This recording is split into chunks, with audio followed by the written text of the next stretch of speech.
Welcome, everyone. Thanks for joining and being here at our second session of day 3 of the Face2Face virtual conference. We are very grateful that you're joining us. This session is titled Career Pivot, Teaching Artist to Arts Administrator. My name is Kinsey Keck. I use she, her pronouns. I am a white woman with brown hair that's just a little bit longer past my shoulders. I'm wearing some large round wire-framed glasses and a navy blue button-down shirt. And my background is blurred. I'm also the programs director here at the New York City Arts and Education Roundtable. For those who don't know, the Roundtable is a grassroots service organization that works to improve and advance the state of arts education through professional development workshops, advocacy, and online resources and platforms to connect the arts ed field. Although we're currently meeting online via Zoom, the Roundtable would like to acknowledge that we work and live on unceded lands. Mannahatta, or the place also known as New York City, exists on the contemporary and ancestral homelands of the Canarsie, Munsee Lenape, and Wappinger people. These sovereign nations and communities are still thriving here, and we continue to occupy their lands. So we would like to give a moment of respect to them, as well as to the Black and immigrant communities that have built the city that we know today. As we recognize that all of our past, presents, and futures are intertwined, again, we're just going to take a moment to uplift some contemporary Indigenous arts organizations that we can all support and learn from. So I'll drop those in the chat if you haven't had a chance. I encourage you to save those links, check out the organizations, support them with donations if you can, do other research on orgs in your areas, and also please feel free to share links to organizations that you'd like to highlight in the chat for folks on the call as well. Thank you. I also want to take a moment to thank our 2024 conference sponsors, without whom the conference would not happen. So we are so grateful to them all. These 3 sponsors on the screen have brought you this session today specifically. So I just want to say thank you to them. We are thanking Disney Musicals in Schools, the CUNY School of Professional Studies, and CourseStorm. And if you'd like to learn more about any of our sponsors, you can find information about them on the sponsors tab of our Face2Face website page. Alrighty, just a couple of other things.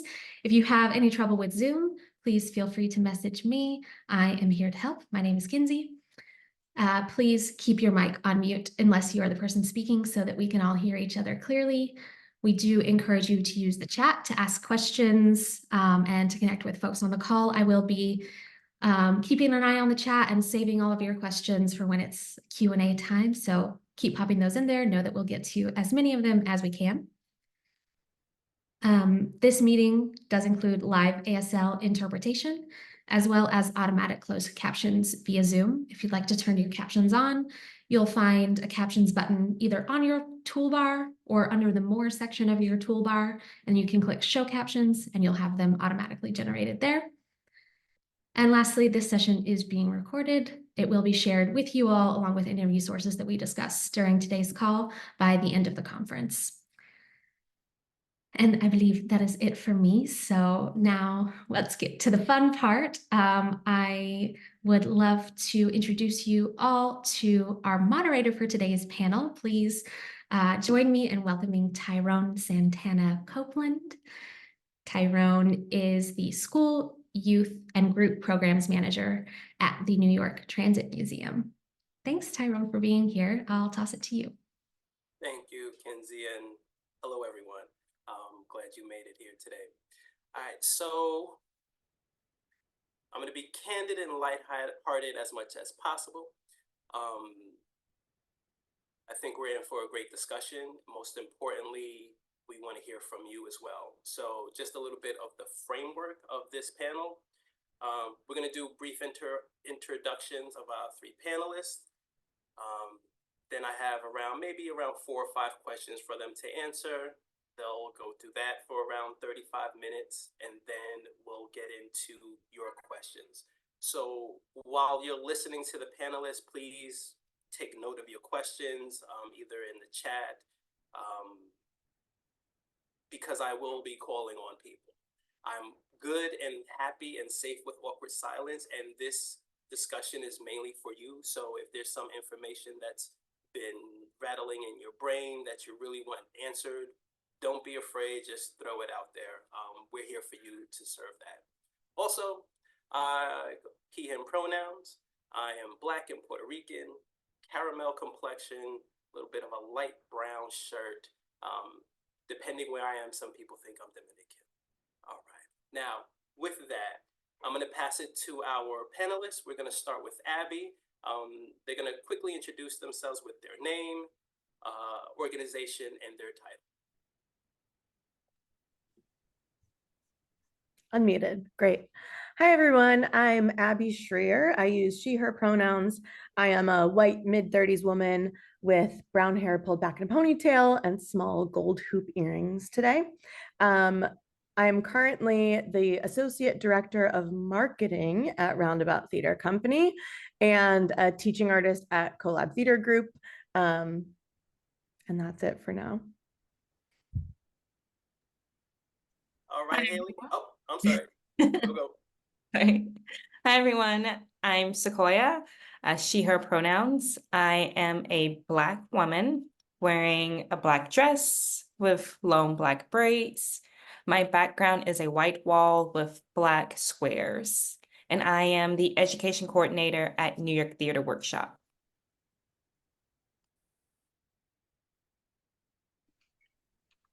And hello, I'm Haley Shibble. I'm the education director at Tech Kids Unlimited. And to describe myself, I'm a white woman in her 30s with short brown hair and a white and green striped shirt. And then in the background right now, it's the Tech Kids Unlimited logo that's like patterned with purple, blue, and gray on a black background.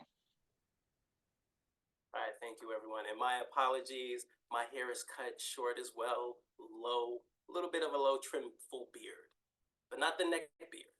All right. So with our first question, we're gonna keep it general. Want to know like what kind of work did you do as a teaching artist, and also like how long did you do that work?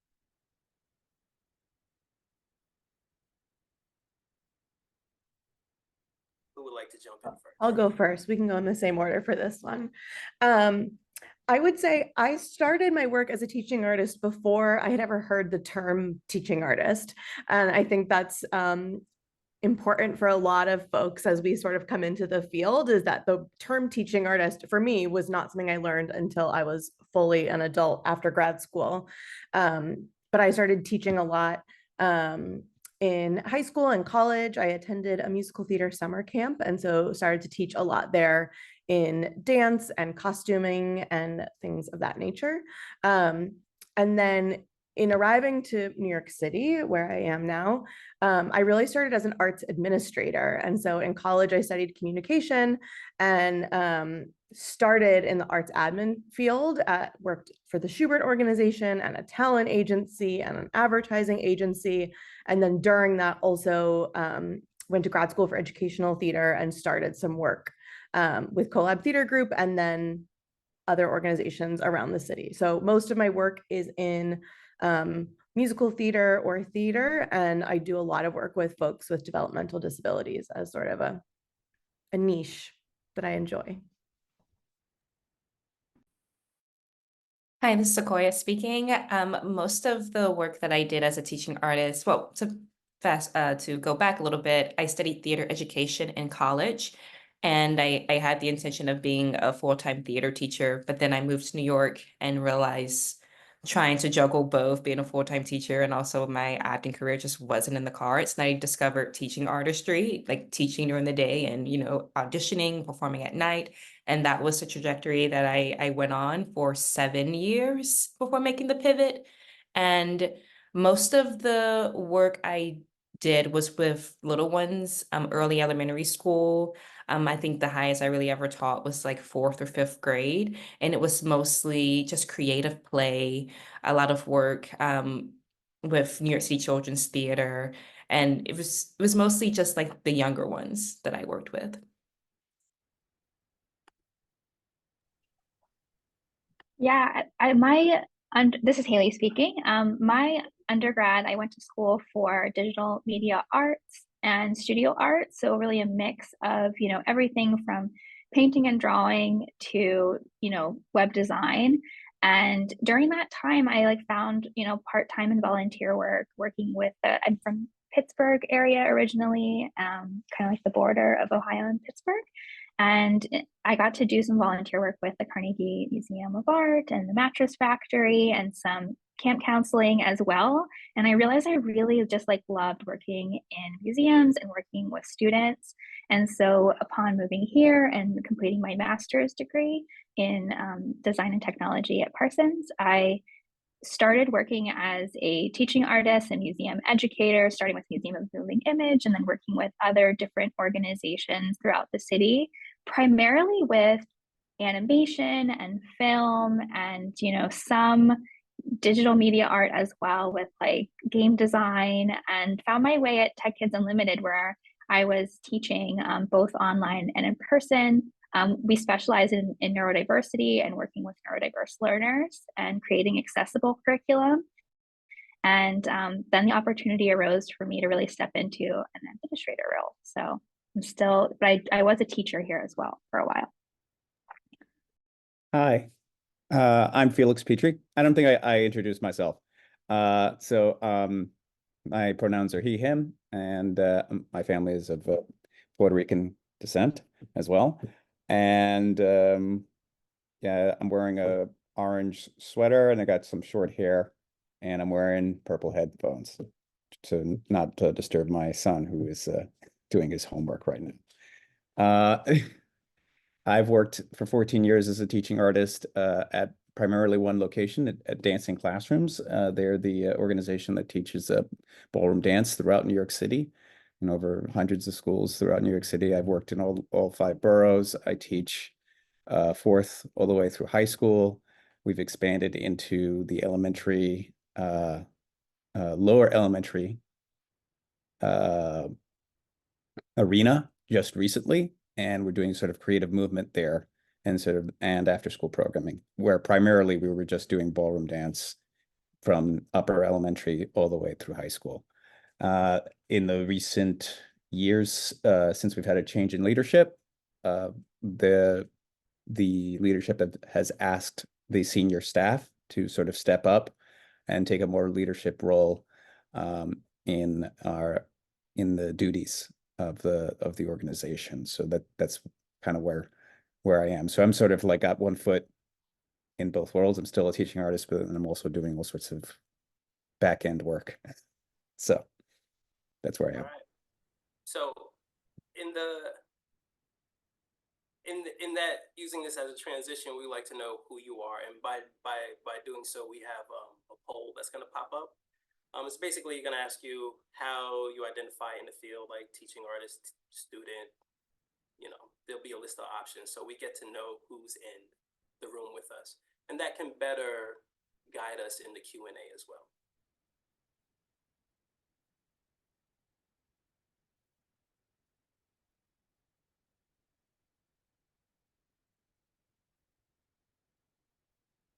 All right, so right now I'm looking at this kind of come in live, which is amazing. Right now we're at 58% teaching artist, around 14% arts administrator, 27% who identify both as teaching artist and arts administrator. And then we get into the single digits of school admin, parent, and student. All right, I'll let this rock for maybe 30 more seconds. All right. So yeah, so it seems like half the group is teaching artists, followed by teaching artists and arts administrator,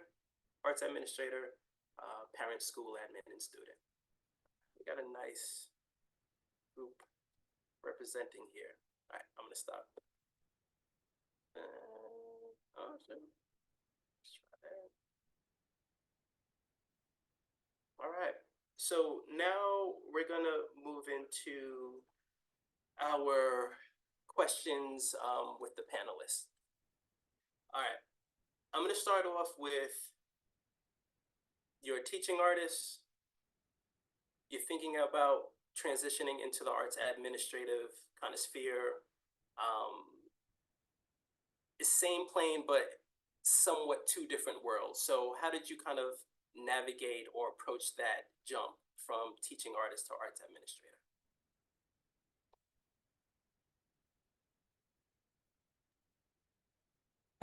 I'll go first. I'm Psacoya speaking. My very first experience with teaching artistry was an apprenticeship with New York City Children's Theater. I graduated from college, moved to New York, got this apprenticeship. And so half of it was in the field as a teaching artist and half of it was in the office doing arts admin. And it was through that experience that I was introduced to the admin space, but I knew I wanted to be a teaching artist. Fast forward years later, I developed this sense of wanting to be an executive director of an arts education organization. And long story short, I ended up going to grad school at University of Pennsylvania, studying education entrepreneurship in hopes of launching my own nonprofit. But I knew to be a competitive applicant, my only job resume was either as an actor or as a teaching artist. And I felt to be more competitive, I needed like a real job. And so that was the driving force for me to apply to grad school with the intent of, starting a nonprofit. And for me, and to start a nonprofit, you want to be in a nonprofit and like learn what an executive director does, what a director of education does, a director of development. And so I applied to many places and I landed at New York Theater Workshop, which I believe is the place for me. So to really answer your question, it wasn't that I necessarily wanted to be an administrator, but I knew that was the track that I had to take to get to the end goal, which is where I am now, founding my own nonprofit. So that's basically how I got to where I am now.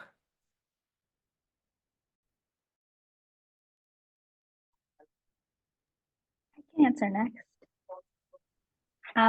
So for me, I was working in a bookshop that also had some community classes in it, and in that, I really loved working with them. It was a range of ages from like babies until much older, in addition to a lot of the different teaching artist work that I was doing. But there were some opportunities to develop some new initiatives and programs, and I found that through that process, I really enjoyed like creating programs, like new initiatives like myself, as opposed to, being given like, oh, there's this program, can you teach it? And I really wanted to plan. I am a planner at heart. So I love planning things. I love a good spreadsheet, but I also love to be creative. And so this definitely was like something that I was like really, planning ahead that it could be a good fit for me. And so, yeah, I was working with an organization and this position opened up and I applied and put myself, I applied, and I'm happy because I really enjoyed working with the students, and I really understood. I taught many of the classes that we currently offer. And so then it was also an easy transition because then I understood, the goals of the programs and what we were trying to do. And then also could see some of the flexibility of, what the possibilities could be to as our organization grows and expands. Yeah.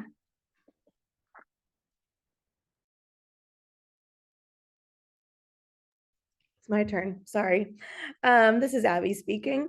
Like I said before, it's funny because I started more in administration and almost went the other way and then have come back and gone back and forth. So I think my path feels a little bit different.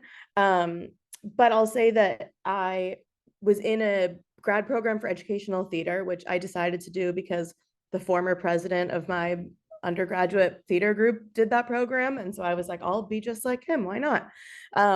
And at the same time that was happening, my best friend from said musical theater summer camp founded a nonprofit that I wound up working at. And so I was able to volunteer with them. And I feel like both things sort of happened at the same time. And I was able to experience it. And with the nonprofit and with grad school, I just felt a sense of community in the arts ed space. And I feel like that's really what lured me in and sort of kept me going, and community amongst teaching artists, community amongst educators, community amongst our participants. And that for me was really something that kept me going back and forth, and a fulfillment that I didn't necessarily always get in the same way from non-educational theater jobs, though I have loved all of them.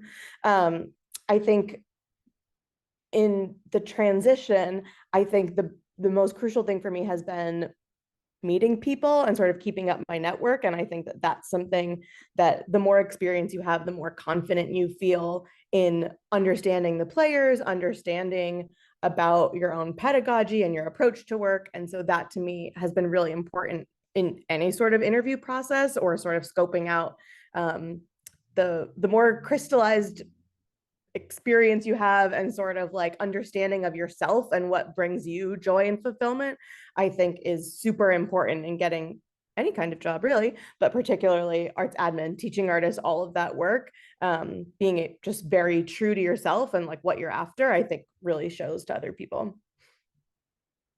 All right. Oh, I am off mute. Okay. This is Tyrone. Just real quickly, when I was doing my transition from teaching artist to art admin, I was very nervous because I felt like I didn't have, say, the references or the experience kind of behind me. And one of the things I did was lean on I look for like the managers that were managing me at the time to kind of get their opinion on how I should kind of move within this space. And then also being a little bit strategic about who I use for my references and how to write my cover letter. So I want to ask you all, did you have a similar experience, or, how did you kind of lean on your network? How did you, I guess, position your references? Was there a specific strategy you used overall, or or in your cover letter to kind of make this transition or this jump?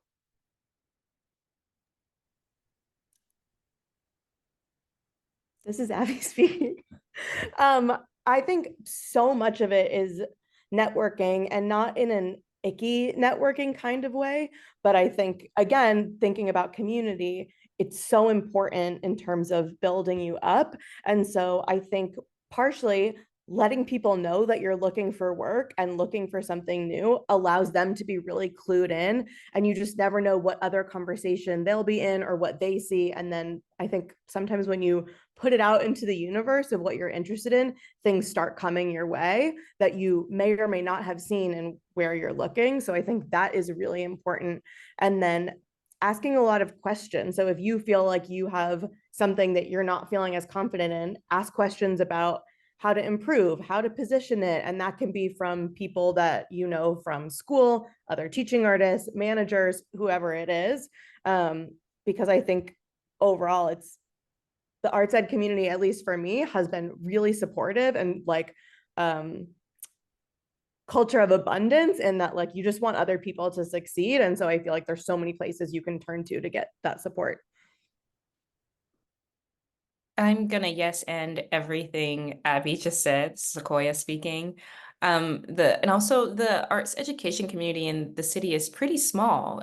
Everyone knows everybody, or you're probably one person away from someone. And so to Tyrone's point, I was very nervous trying to make that pivot because I felt like a lot was at stake, because I knew I wanted to apply to grad school, and I felt like I needed a job to get into grad school. And I had to like take that pressure off and realize like this isn't like everything, and figure out like my legit why I wanted to make this transition. But to really answer the question, I had like the managers of the places I was a teaching artist at like look at my cover letter, help me with my resume, and also doing like my research. It turned out that the director of education at New York City Children's Theater at the time was on the board as the director of education at New York Theater Workshop. And so emailing her and be like, is this a place that I would even want to work at? Could you see me working with the director of education at New York Theater Workshop? You know him, I don't. And so like, I think also too, it's more than just, having them look at your cover letter and resume.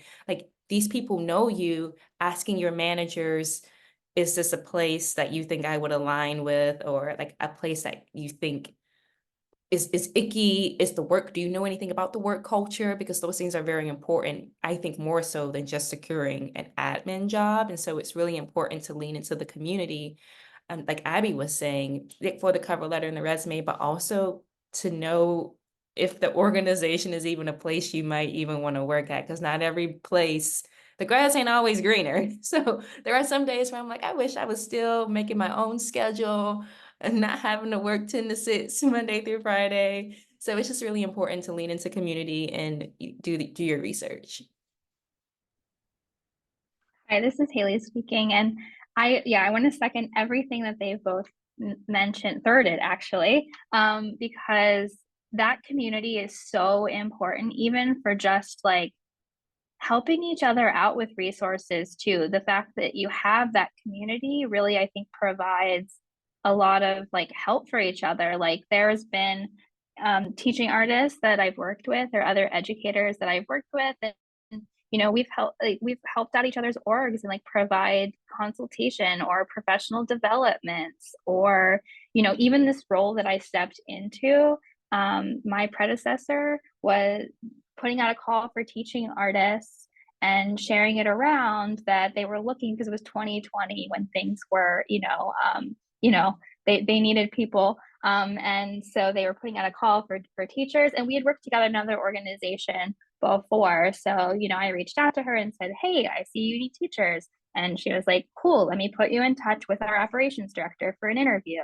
And, that network really, really helps you out. And also like just for the references too, like the resources to help each other out as well, because we're all here, I think, because you care in a way and you want each other to succeed, no matter if you work in the same organization or not. I feel like a lot of us have the same goal. So there's a lot of help that we can do for each other, or like ways that we can support each other.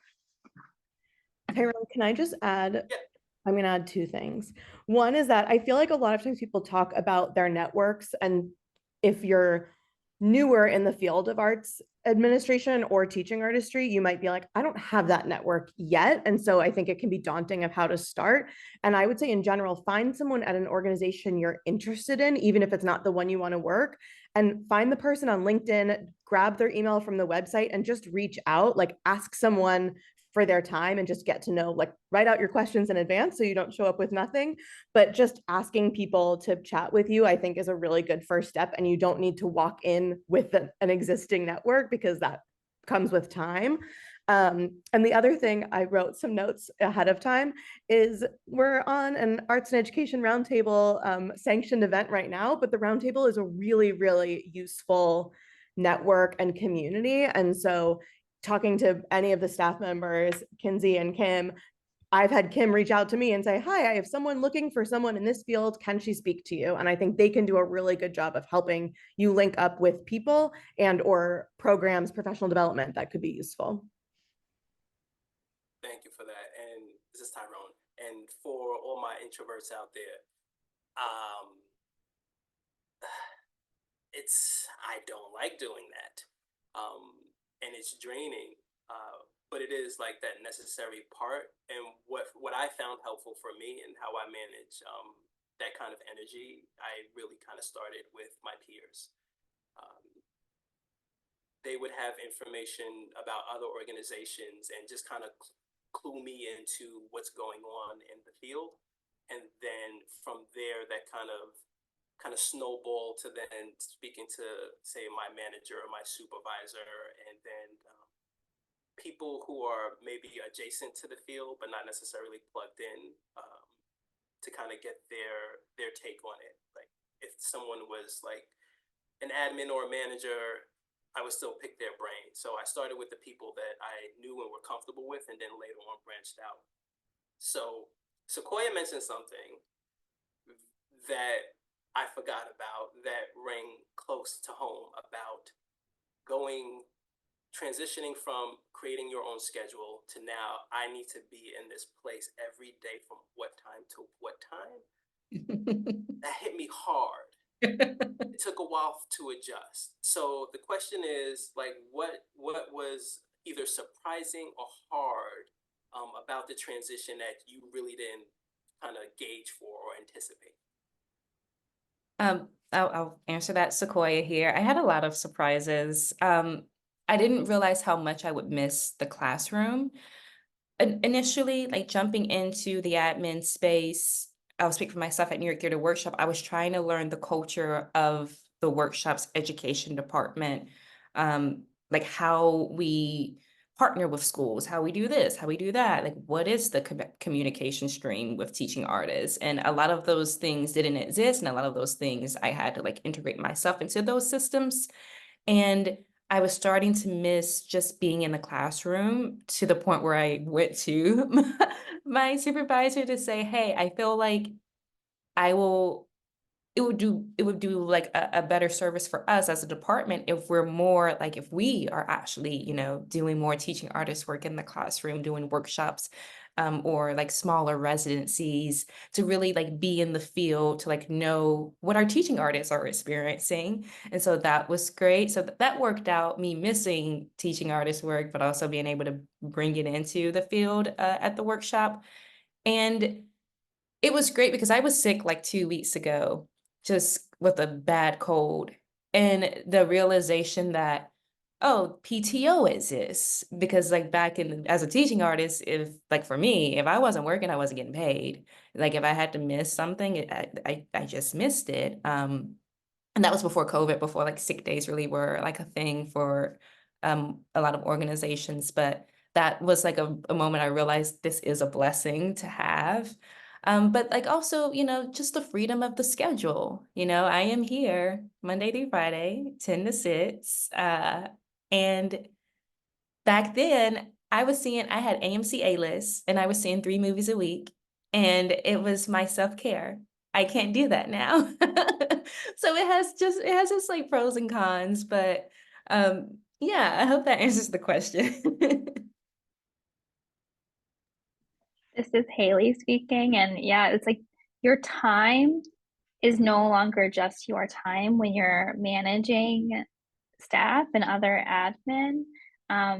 You know, before as a teaching artist, I would have big blocks in my day to kind of take a long walk or, you know, just have some time to myself. And within that, you know, 10 to 6, 9 to 5, whatever your schedule may be, you need to be accessible and reachable. And it was very shocking and a huge adjustment of like how much I needed to be present for my email and Zoom. Like it's also too post, you know, 2020, a lot of our meetings are conducted, we're a hybrid organization, so I don't have to be there every day in person, only when we're having programs.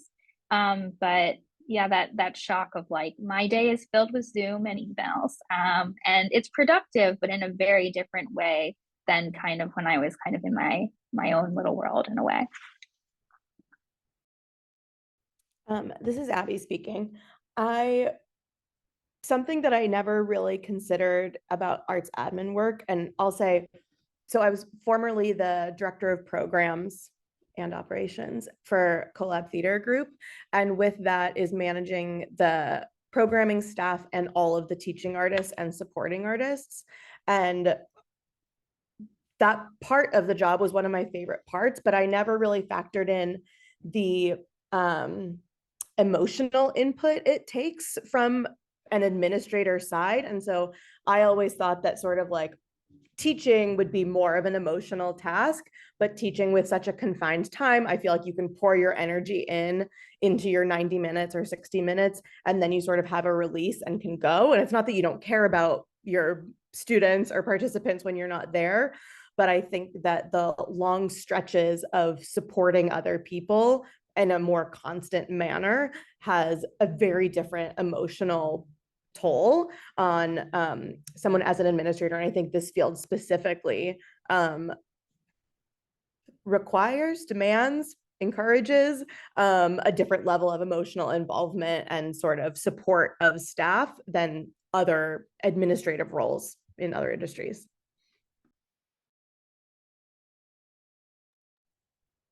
I just want to echo this is Felix again. I just want to echo what Psacoya said about not realizing how much I would miss the classroom. I actually have always felt that's where my heart is, in the classroom, and I've resisted for many years moving into the administrative into administrative roles, even when I was asked. So the situation's sort of presented itself as a result of just changing circumstances and need. And it's no longer something that I can avoid. So, but primarily I'm sort of more still in the classroom, but still have the rest of my day checking in with people, being on meetings, and yeah, so that's, yeah, it's a change. Okay, I'm gonna do a little bit of an audible right now, because I see there's a question for Haley and I want to address it now. So there are some questions we'll probably address now in the chat, and then some questions we'll kind of double back when we open up to the larger Q&A. So Haley, the question is, when you say the opportunity to step into an admin role arose, was it something you expressed interest in, or did the staff approach you? Basically wondering if it was part of your plan or a happy accident. I think, I mean, it was serendipitous in a way, because it was like I was looking for work in 2020, and like I stepped into this like teaching role with TKU. But prior, and actually the bookshop I mentioned closed 2020, but that was the one that I was like developing some new programs and ideas for, and you know, working on more admin-y tasks along with teaching. And so it was something that was in my mind. It was definitely something I was planning for. But when I initially reached out to TKU, it was definitely like a teaching artist role. And so I had started teaching there. And then the person that was in this role before me left. And yeah, the opportunity opened up. And as soon as I was made aware of it, yeah, I asked if it was something that, you know, I was asked myself as well as the executive director if it was something that I could do. And I didn't have, you know, while I had teaching and kind of like program experience, I didn't really have experience managing direct reports. So that was something that I definitely, you know, needed to fill in. I can kind of speak on that a little bit more too. I don't know. I think like Tyrone, you have questions coming up later. But that was definitely something like I had to like, that's like also something preparing for a transition like this, is to be willing and express that you're willing to learn more, to be able to fulfill the role. Like if, you know, you see a job out there and you're interested in it and it's part of something that you'd want to do, if you don't meet every single one of the 10 requirements that are on that role and there's 2 you're lacking, to express interest in learning more, and then how to seek those like new experiences and skills out. So for me, it was like managing and supervising others. Like that wasn't something I had strong experience in. And then, you know, part of my onboarding was attending retreats and professional developments to gain those skill sets so that I could, you know, feel more confident leading my team. I hope that answered that question. I was waiting for a yes. This is Tyrone. All right. So 2 things. The first one, I feel like the thing about this field is if you're a teaching artist, I feel like the teaching artist never goes away. I know a lot of admin who still do it here and there, either at their organization or other organizations, and you'll notice that overlap a lot within this field. So to go kind of in the line of, Haley, what you started talking about is what I call, for me, I equate it to the two languages, three languages. You have the language of the artist, the language of the teacher, the language of the admin, and maybe four languages, because then there's the language of the teaching artist and slash teaching artist is artist and teaching. Sorry, I lost my train of thought. But I think, hopefully what I'm getting at is that, yes, we're here either serving an organization or a specific goal. Everybody is in alignment with a specific goal, but people's approaches are different. And you mentioned that managing people was something that you haven't done before and had to kind of build up that skill. So for everybody else, the question for everybody else is, what are admins, what are administrators, what are people looking for? Like, what are the skills that are needed as an admin? Sorry, that was the long way around, but hopefully it comes through. Tyrone, I did a little bit of homework for this question, and went back to look at a job posting we made at CoLab to hire a part-time arts administrator in the programming department. And I was reading all of we were looking for someone who blank.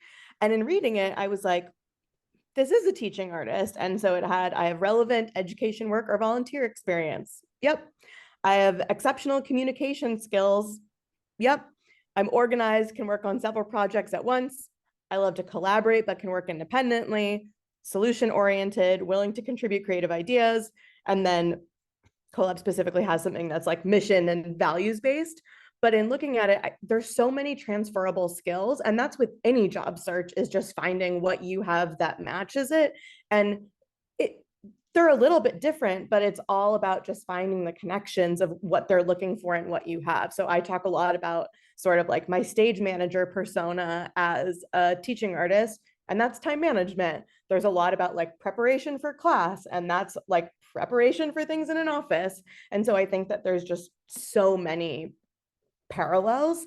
The thing that I think, if you are considering a job as an arts administrator and are currently a teaching artist, showing off your administrative skills as a teaching artist is a great way to indicate or not indicate that you're ready for an administrative role. So I'm talking about, if there's administrative tasks, make sure that you're showing them now to any organization you're working with. So that means replying to emails in a timely manner, filling out your time card on time. If there's any sort of logging or systems that you're meant to interact with, showing up at meetings, like all of those things are signaling that you're reliable and you're responsible. And if you're not showing them now, then if you come to interview or apply for a job, it's going to be really hard for me as an administrator to take you seriously for that role. And so that's something that I've experienced multiple times, of people coming in and I'm like, gosh, you're great in the classroom and you're not a good administrator. And that's really tough to have to say no to you in this way.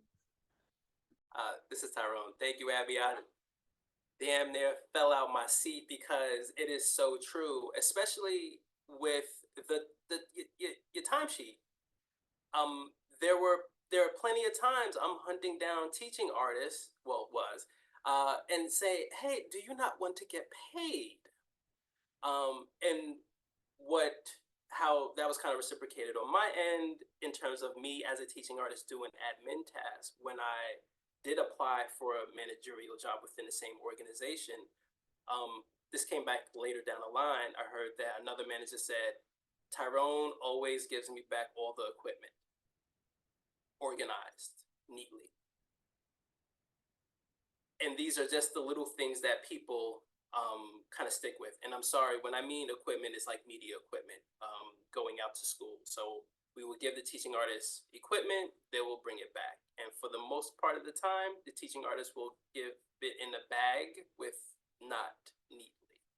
So even this little thing of me returning all the equipment neatly back stood out to people. So you'll be surprised what sticks out. And I'm sorry, did anyone else want to add to that? Because I just got excited about that part.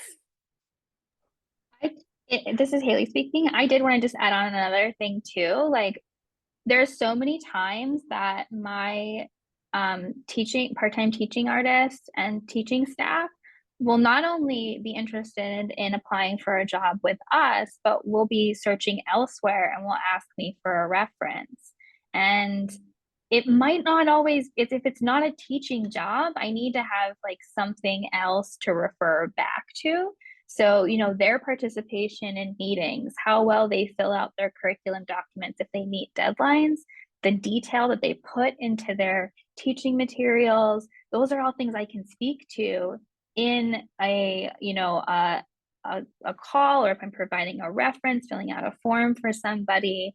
That can make or break them getting that job or not in so many ways. So, if I only know that they're good in the classroom, I can't speak to a lot of maybe like skills that job that they're searching out might be looking for.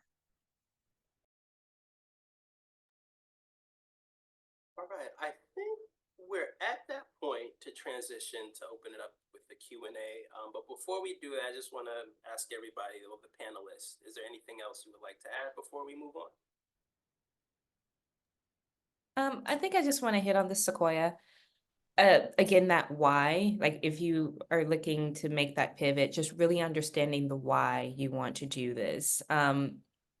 Again, like if you are integrating yourself into an organization, and as Haley was mentioning, your time is taken in a different way as opposed to as a teaching artist. You do your 90-minute class, hour class, and then you're done for the week or for that day. But as opposed to integrating yourself into an organization, you are there. And so I think it's just really important to like kind of really know what you're signing up for, as opposed to just a lot of times people I hear they want to make the pivot before the sustainability of like the consistent paycheck, the health insurance, which are very important things. But sometimes I have seen people make the pivot and mental health becomes a thing because it's just like it becomes too much. Because it can be a transition that is very different. So all that to say, really like know your why you're interested in making that pivot. All right. So this is Tyrone. The spotlight is now on everybody else. We're going to start with, I think, a question in the chat from Christopher Parker. How would you advise a recent college graduate on promoting himself/herself in the teaching artist to admin journey?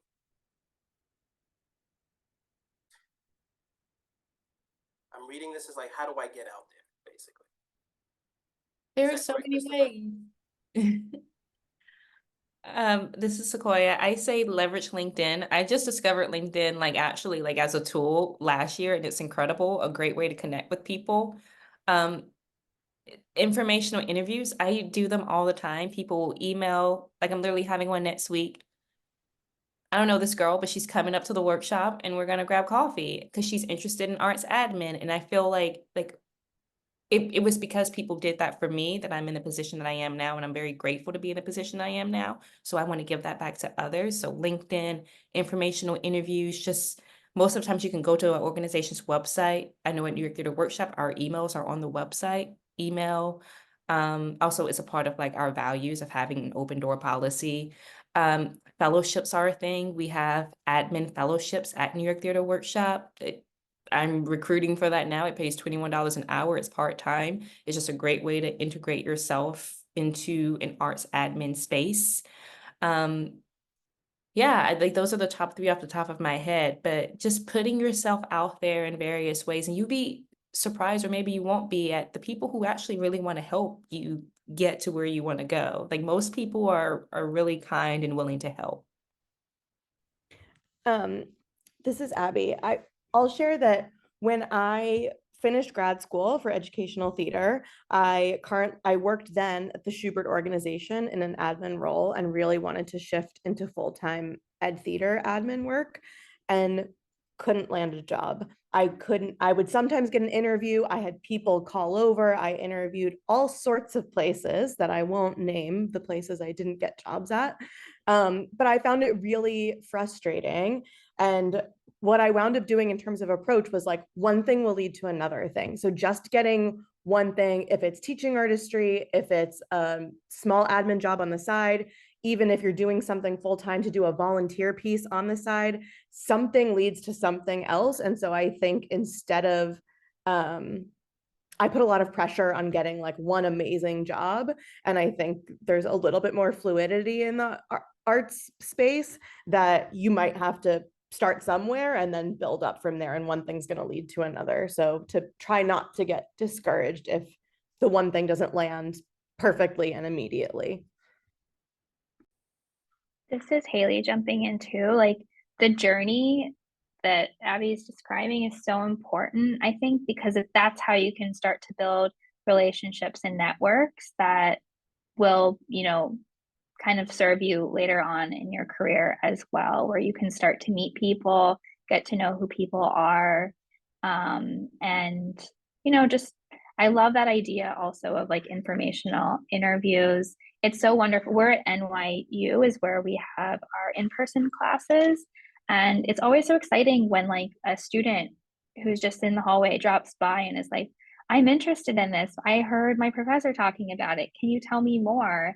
And then, you know, it sparks into a conversation. And then sometimes like a little bit later, like that day I get their resume sent in my email, and it's like so much more likely that I'm going to talk to them, you know, and make time to schedule an interview because they've already kind of made that face-to-face connection to say hi to me and put themselves out there.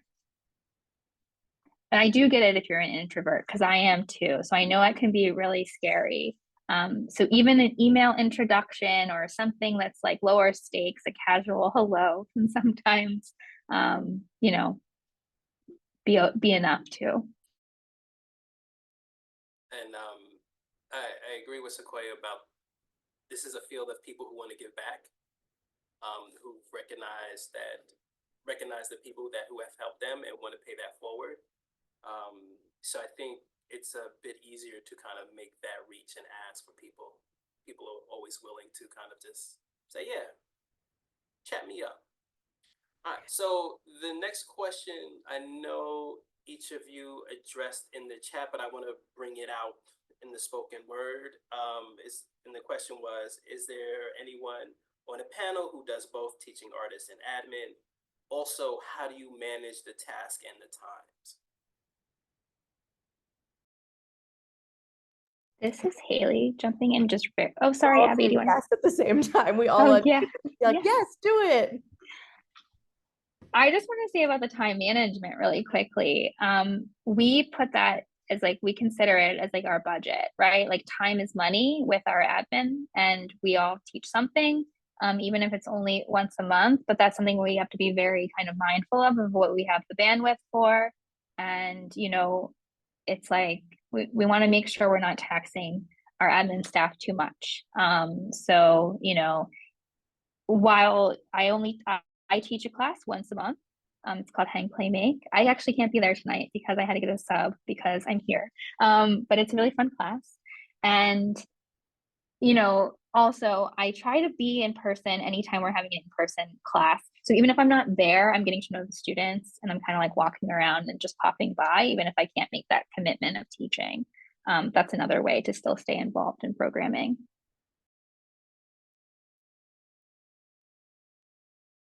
Yeah, I do both.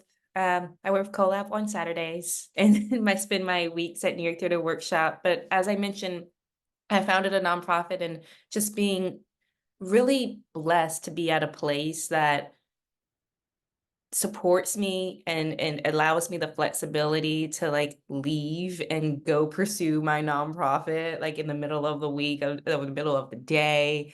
And like that's just incredible. So I still work at other organizations.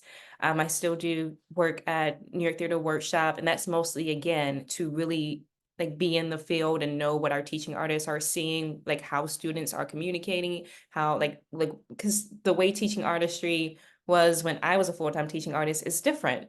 today. And a lot of that has to do with the pandemic. A lot of that has to do, with budget cuts and the way, like, I don't want to go into like a soapbox, but theater teachers and the arts, it's not the same. Like the emphasis isn't the same, but that's a different conversation. And so yeah, it just being at the workshop, allowing me to do both is really great, which is again why I think it's so important to don't just try to get a arts admin job just to get a job. Like know the place that you're applying to. Like, do you want to work there, or are you just going just for the stability? Because I believe that that's not sustainable. Just for a steady paycheck, just doing it for a steady paycheck isn't sustainable. So work at a place where the culture aligns with where you want it to align and how you want it to align. And if it's great if you can, continue to do the things that you want to do, like teaching artistry on the side. So yes, I do both.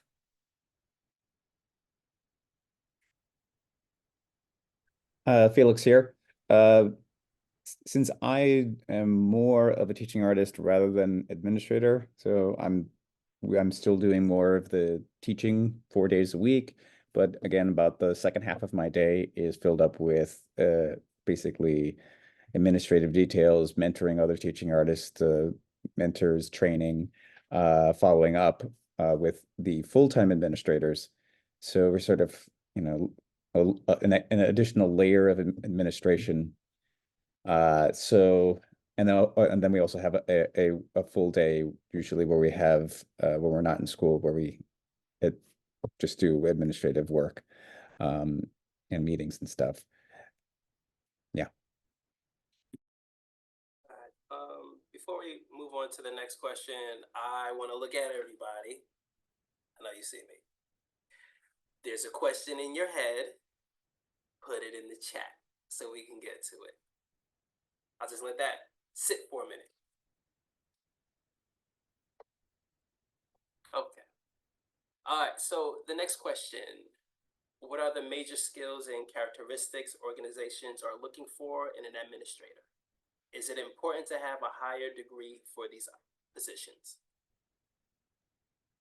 This is Abby speaking. No, you don't need a grad school degree. You don't need a college degree. In many cases, you don't need a high school degree. And this is something I learned a lot at CoLab when I was working on it, operations, and we studied really hard and really interrogated how we wanted to hire people. And a lot of it in terms of building diverse and equitable processes and teams is that it doesn't really matter in terms of what's listed resume wise. I think it could be helpful.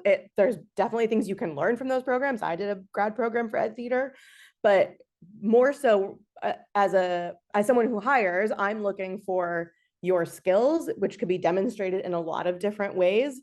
You can gain experience in a lot of different ways. And so I think as long as you're able to showcase that in your resume, your interview process, like I don't think any sort of particular experience is the thing that's unlocking the rest of the admin field. No, 100%. This is Psacoya. Like you do not need higher education to do this work. And also, let's be real, this is, again, speaking for the workshop, this is nonprofit theater. It's not even paying like that much to require a master's degree in whatever. It's all about, I'll speak for myself. Again, my resume was teaching artist work and acting. Like I didn't even have like insert restaurant or Starbucks here. And I felt very insecure about that for some reason. But in my interview, like I leveraged the fact that I was a teaching artist. Like I know what it's like. And I wrote that in my cover letter being like, I know how to support a teaching artist because I am a teaching artist. I know, it was 2021 when I was applying. So it's like, y'all talking all this stuff. We see you, white American theater, put your money where your mouth is. This is a Black woman who's qualified to do the job. So let's get it done. And so just knowing what like I was able to offer and knowing that I am bringing you a gift and an asset to your organization I knew was like a privilege for them. So no, you do not need higher education. But I think a self-starter and a willingness to like learn and put yourself out there is what will get attention out of others. And also I recruit again for the admin fellowship, and most of the people who are applying are early career people. And a lot of them probably didn't go to college or they just graduated from college. And so, there's a sense of like imposter syndrome. And it's just like, no, I'm just looking for people when I read your cover letter, when I read your statement of purpose, who are willing to learn and grow in the field and diversify the field. So yeah. This is Haley speaking too. I echoing everything that they like Psacoya and Abby have said. But also like in addition to like that whole kind of self-starter piece, I think some of our we've had some recent admin hires who, are coming from a teaching artist or education background in some way. And also during the interview process, they were able to show some relevant, work samples also that they thought would be like appropriate for an admin role and for the job that they were applying for. And that was really helpful to kind of like see what they could do.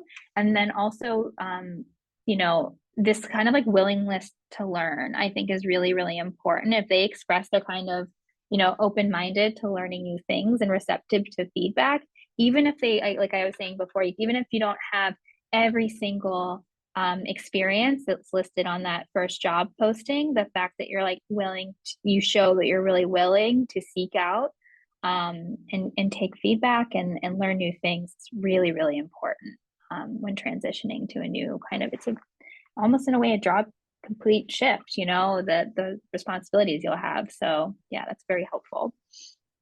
This is Abby again.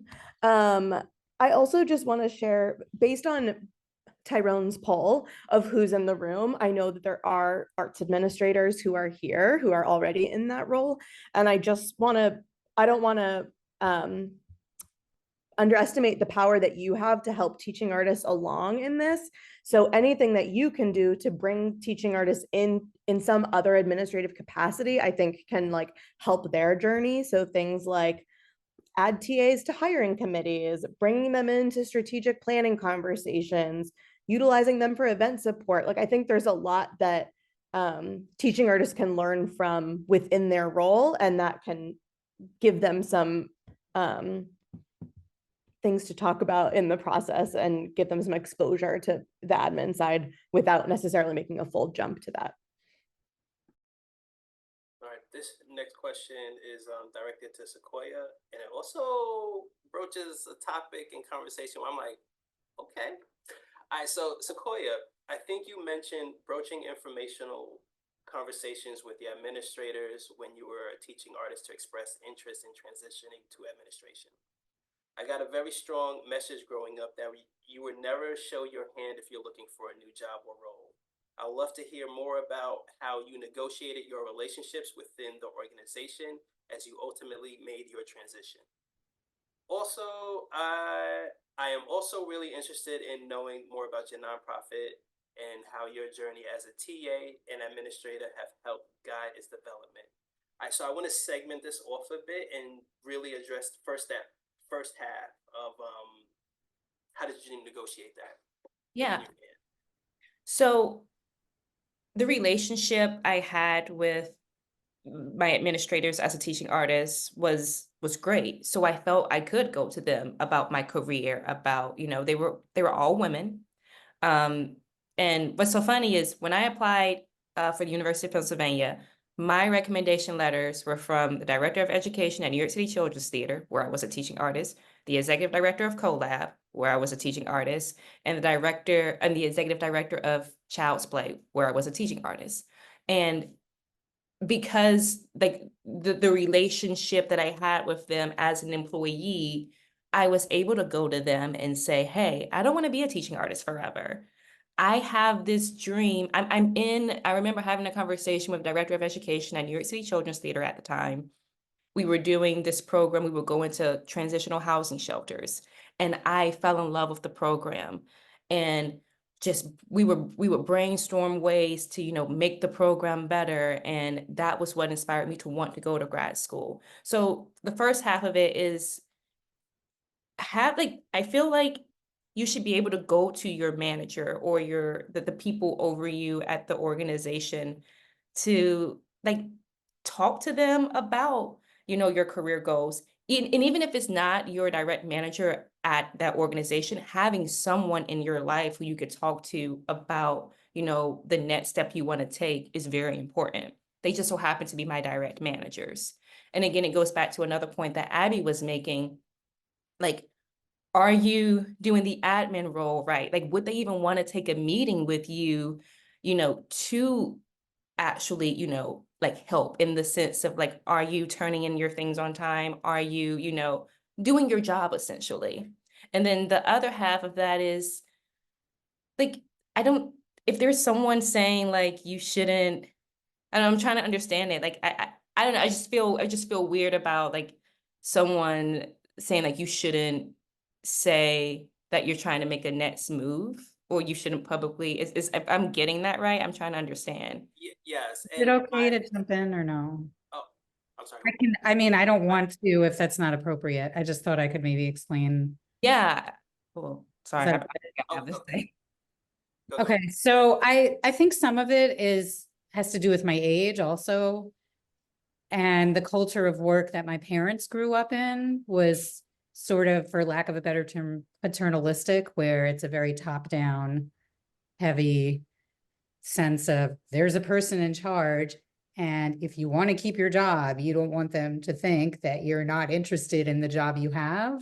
So if you do look for something else, you do it in a very discreet manner. And that attitude was passed on to me. And I think it very much was true when I started working after college. We're talking like 1997. It's 2024. So there's been a change in the culture of work.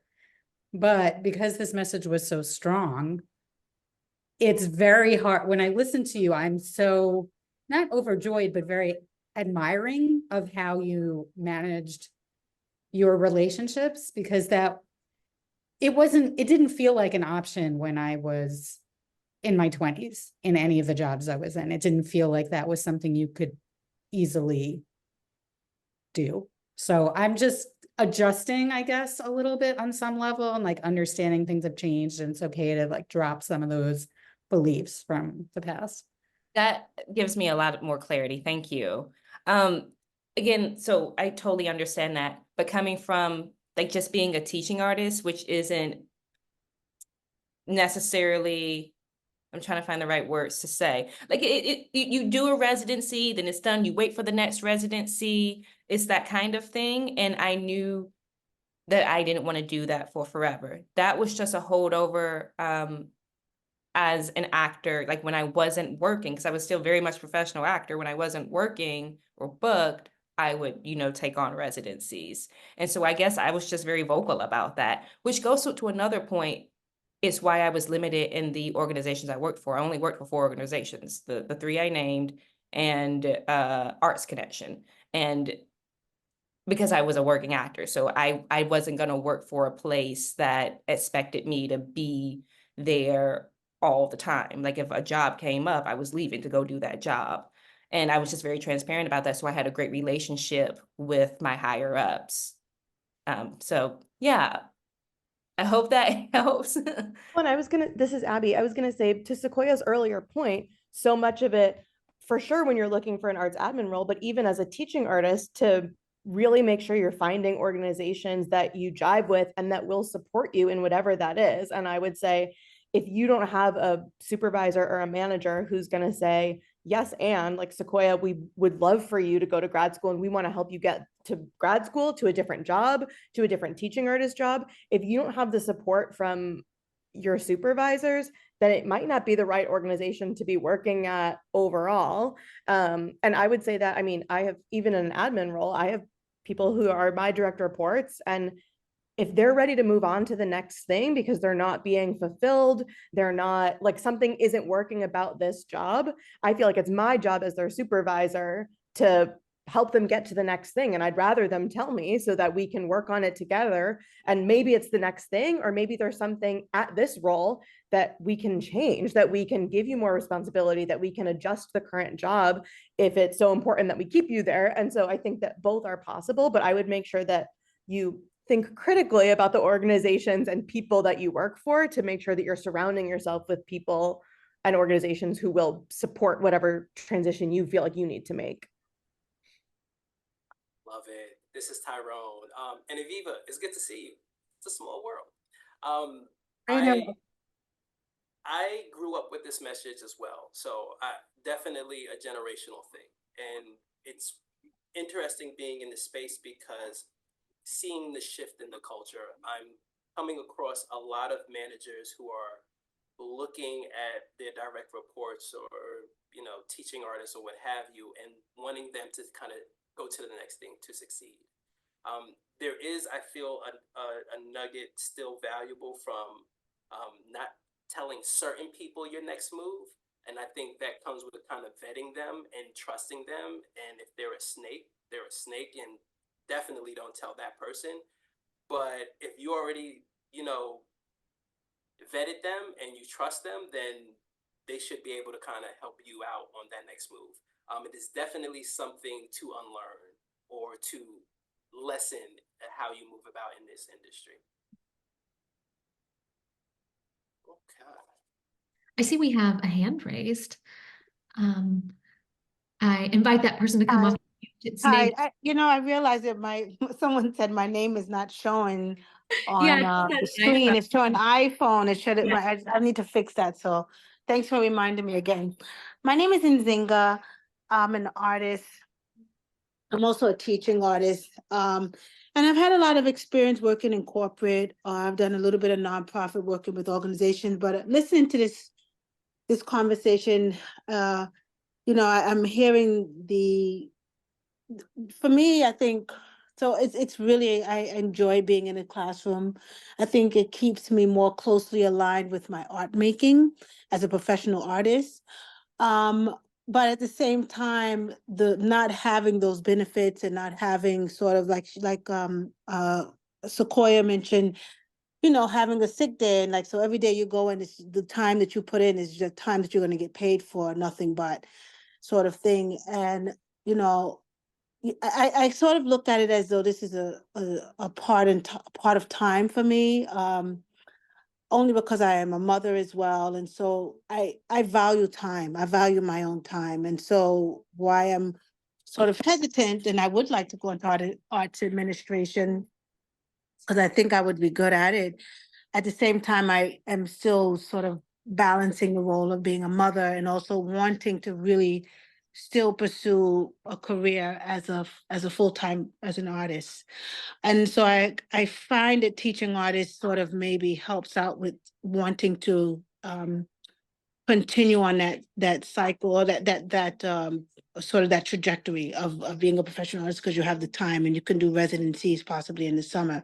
But I'm wondering, is there any do y'all have suggestions for people who, want to possibly venture into sort of the administrative arts role, but still maintain that time that you still value your time and still being able to make artwork?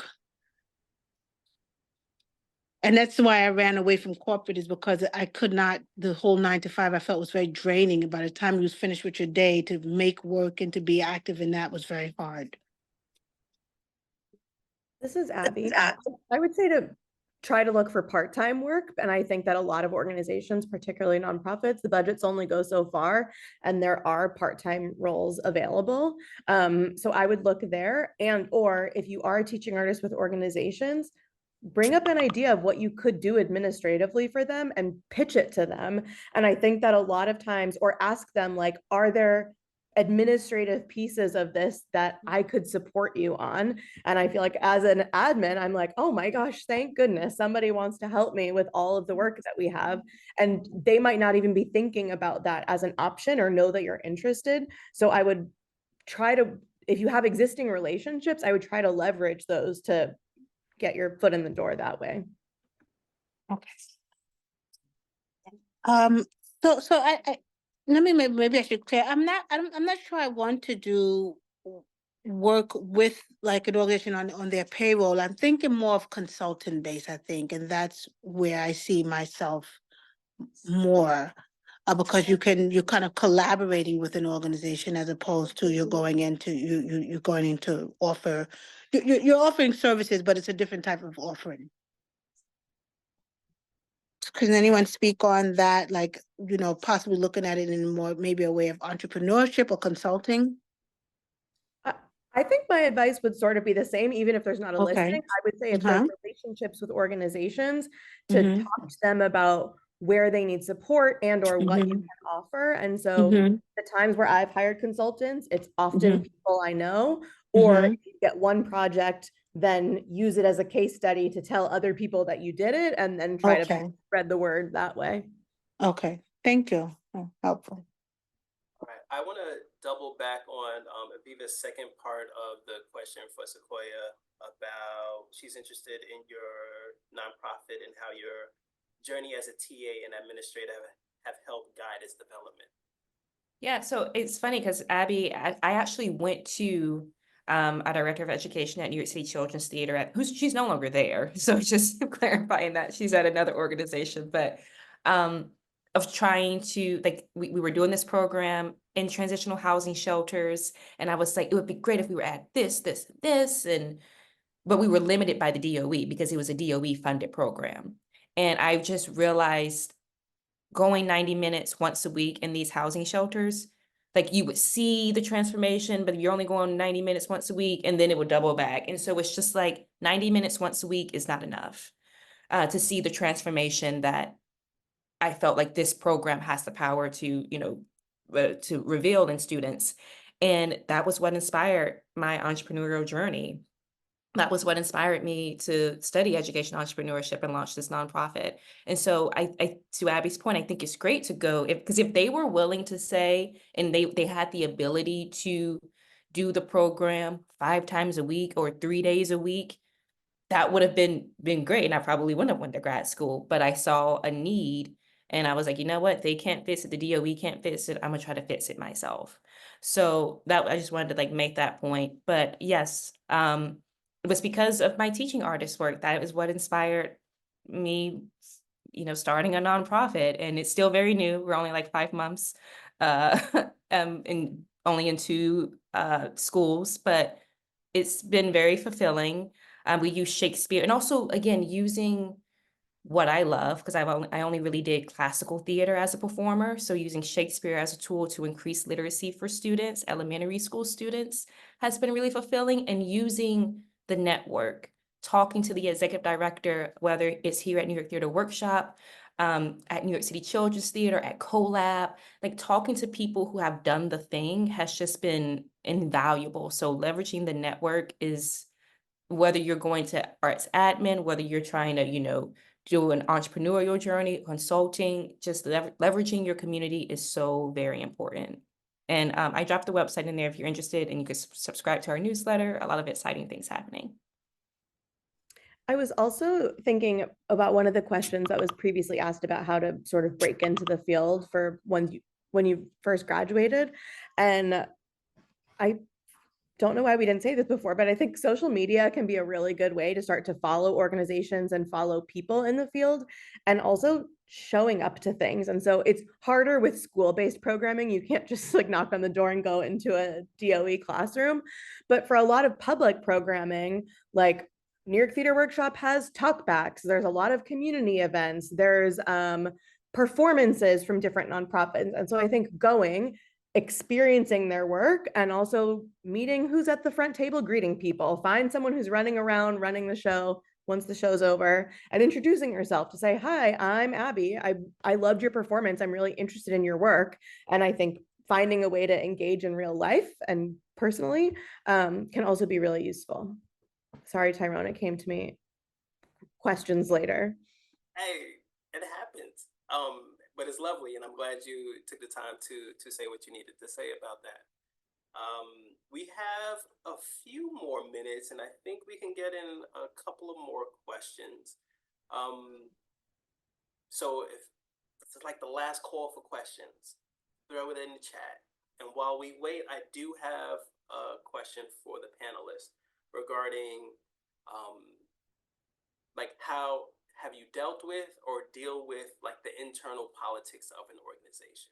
As a TA, you come into a space, you do your thing, you leave. Now you're in it, and there are internal politics always. So how did you adjust, navigate, and handle it?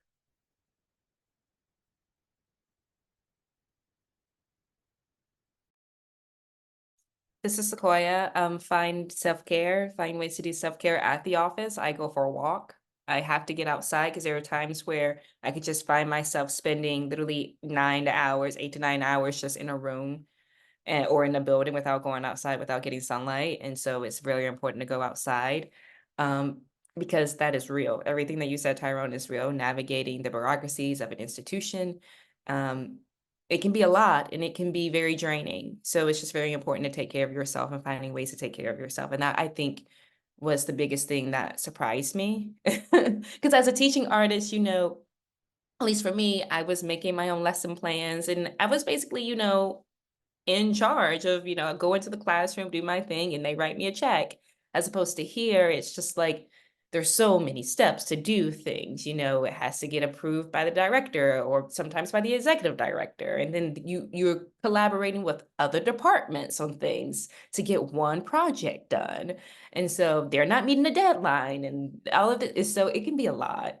And also don't take things personal because like people, I'm realizing not everyone's like me. I am like a type A person. I get stuff done and not everyone's like that. And just recognizing that like, don't take it personal. So, and to go for a walk.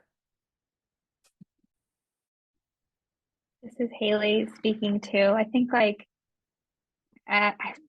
going back to why you're there, right? Like thinking through what's your purpose and why are you there? Why do you want to be there, right? At the end of the day. And, you know, for me, like I really care so much about my team. I think they're such a fantastic, talented education team. And so, you know, how I can be there and be like the best manager that I can be for them and the best supervisor and support system for them too. And then part of it is also, as Sequoia said, taking care of yourself because you have to, if you want to support your team, you have to support yourself as well and come into that space in like a healthy mindset. This is Abby. One last thought is to advocate for what you need and to advocate for change. I think a lot of times I work currently at Roundabout Theater Company, which is the largest nonprofit theater in the country. And I'm in the marketing department, but work very closely with the education department on a lot of different projects. And I think that there's a lot of, oh, well, this is the way it's done at Roundabout. And that doesn't need to be the truth. And so I think that as we look in a post-shutdown world, as we look, as times change, as leaders come up in the industry, like nothing will change if nobody asks. And so I, fortunately or unfortunately, I'm extremely transparent and not shy to ask for change. But I think sometimes it helps. And if you see a process that can work better, try to cut a step out of the long string of things that you have to do to get approvals. If you can like suggest something that's going to make multiple lives easier or just your own, I say try to ask for it. And even if it doesn't come now, maybe it'll come later. But nobody can help you with a problem that they don't know exists. This is Tyrone, almost at that time. I could squeeze in one more question if it's been in your head and you're like, ah. So I'll wait 10 seconds to see if you throw it in the chat or if you come off of mute.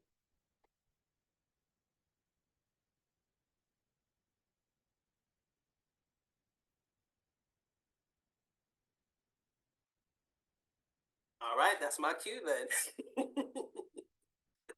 I want to say thank you to everyone.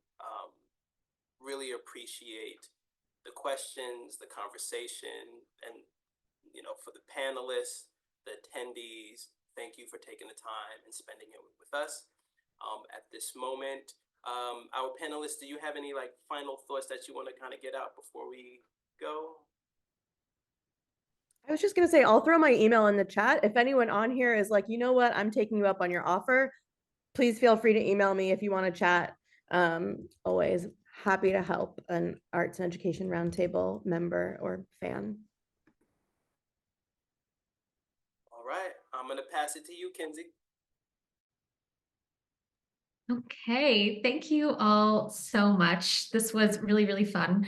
And yeah, I also, just a shameless plug for the Roundtable. We have so many networking opportunities, so many ways for you to connect with folks in the field. So one of those is coming up very soon, right after Face2Face. We're having an arts and education job fair. There are teaching artist jobs and more. There are arts administration related jobs as well. And even if there may not be jobs available that are exactly what you're interested in, it'll be an excellent opportunity for you to network with like at least 40 different representatives of organizations doing arts education related work in the city. So I highly recommend you come. It is free.